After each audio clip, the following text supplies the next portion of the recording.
Hello, so today we're going to talk about sorting in Python. So sorting is like when you have an unordered array, like 5, 4, 3, 2, 1, that should be ordered, like that you want to order, like 1, 2, 3, 4, 5, like that you want to sort in ascending order, something like that. Now in Python, there is a built-in function for sorting, so it's called sorted, so let's just check that out now. So we can do print sorted array, and then we can run this. So yeah, it sort of sorts the array in ascending order. So that is good and all, but let's learn about how sorting works, so that you can do this in other languages that don't have sorting in their standard libraries as well. So let's create a function called sort, because that's so original. Wait. And then, alright, so what we can do is we can we can compare two elements at a time, and then compare them, and then see which one is lower, and then we can reorder them so that the lower one is before the larger one. So that way, when we iterate through the array, it should sort all the elements. So let's try that now. So we can do for index I in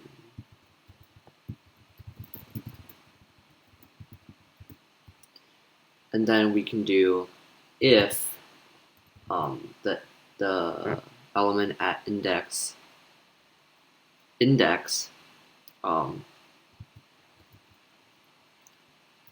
plus 1. So basically, if we focus on, so if we're iterating on the element 5, then this one, the element at index plus 1. God, this is confusing.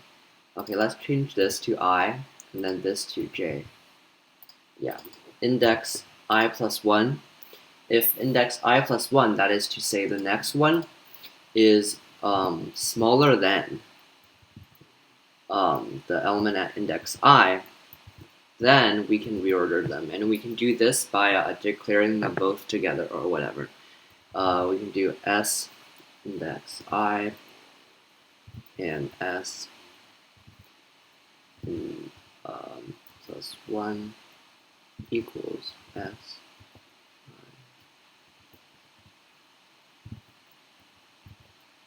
Oops.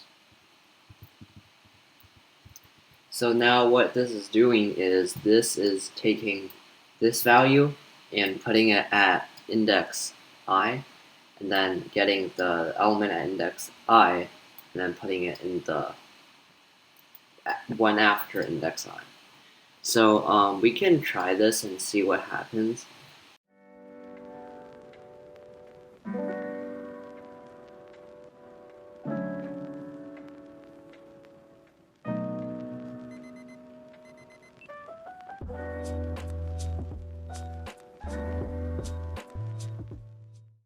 Okay, so now we can try running this, and first let's change this so we call it, and let's add a return value. So yeah. So now this results in an error because when we iterate, when we get to the last element, we're trying to access. So this one is index 4.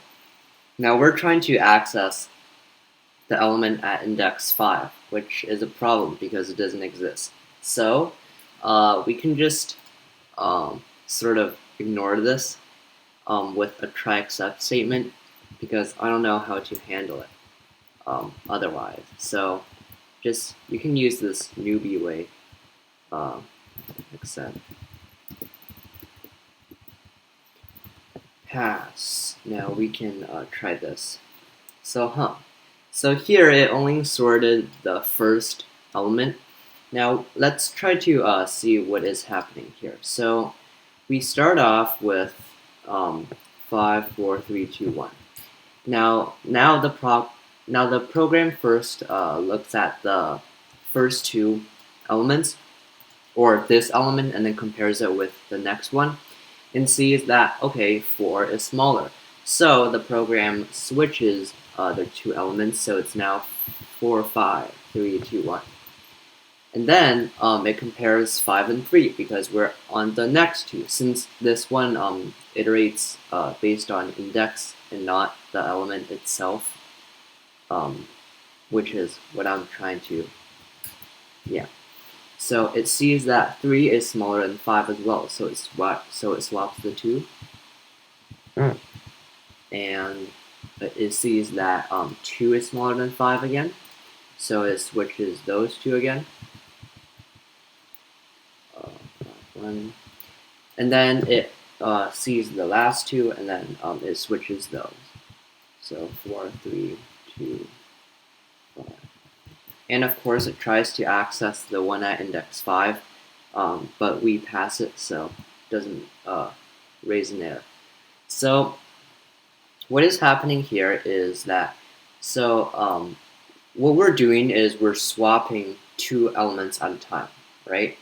But after we swap it, that this element will keep focusing on this element. See, this 5, we first swap it with 4, and then it becomes, and then it gets here, and then these two are swapped.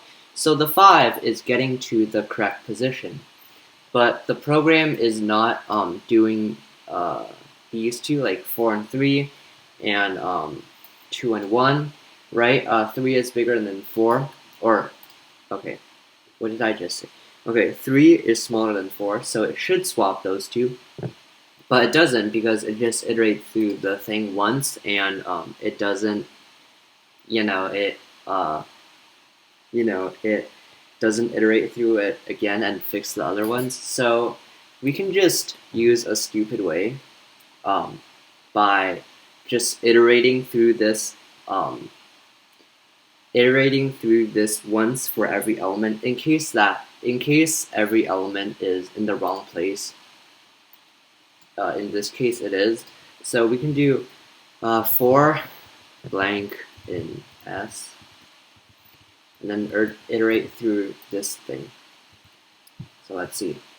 Alright, so this time it does sort because we're iterating through this once for every element there is. So after we arrive here, then we have iterated through once, then we're going to iterate through again, and we're gonna fix 4, and then the 4 is gonna be here, and then here, and then here, and then it stops. So basically, it puts one element at its correct position at a time. So for every time that this loop iterates, it fixes one element at most, or it intentionally fixes one element at most. But now we just iterate through the whole thing multiple times, so every element would be fixed if every element was in the wrong place. So this is like a bit of a stupid way because most of the time the array won't, not every element of the array would be in the wrong place. Like we could have like 1, 2, 3, 4, 3, 5. In which case it is still correct, but it would waste a lot of iterations. After the first iteration, it would be sorted, but then it keeps iterating because it doesn't have like an exit condition or whatever. But if we add something that somehow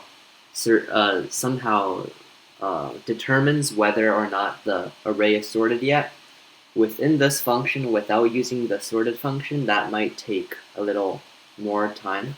So actually, let's see how the time complexity, let's see how much time this function takes in comparison to the built-in one. So we can just run this with the time command, and we can see Okay, so it takes 0.18 seconds. Now we can try the built-in one, and it does 0.1 seconds, so a bit faster. So I think this could be because well, I don't know why this is because I don't know how the Python programming language is written. So we can just try another one. Well, it might be because that you know my function iterates through the entire array, no matter if it's sorted or not. But I have a feeling like Python's built-in function might be a bit smarter. So we can try running this again. Yeah. Oh. Oh no. Oh. Okay. So on the second one, on the second try, we got 0.11 seconds. So now let's try it with the uh, standard library function or whatever. All right, so I guess that they're both around the same. Uh, they both take around the same amount of time. So I guess the Python built-in sort function is written somewhat in the same way as my sort function, but I think it might be just written better. So this is roughly how sorting works in Python or other programming languages, as far as I know.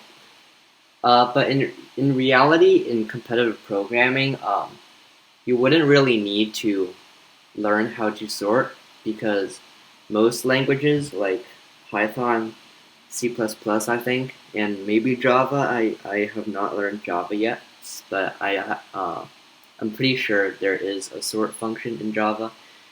Um, but yeah, so if you're using those languages in competitive programming, there's really no need to learn how to sort. But this is just like an exercise. I guess uh, you might encounter it at job interviews. I don't know, but again, just for interest and also practicing our algorithm skills. All right, goodbye, and hope you learned something.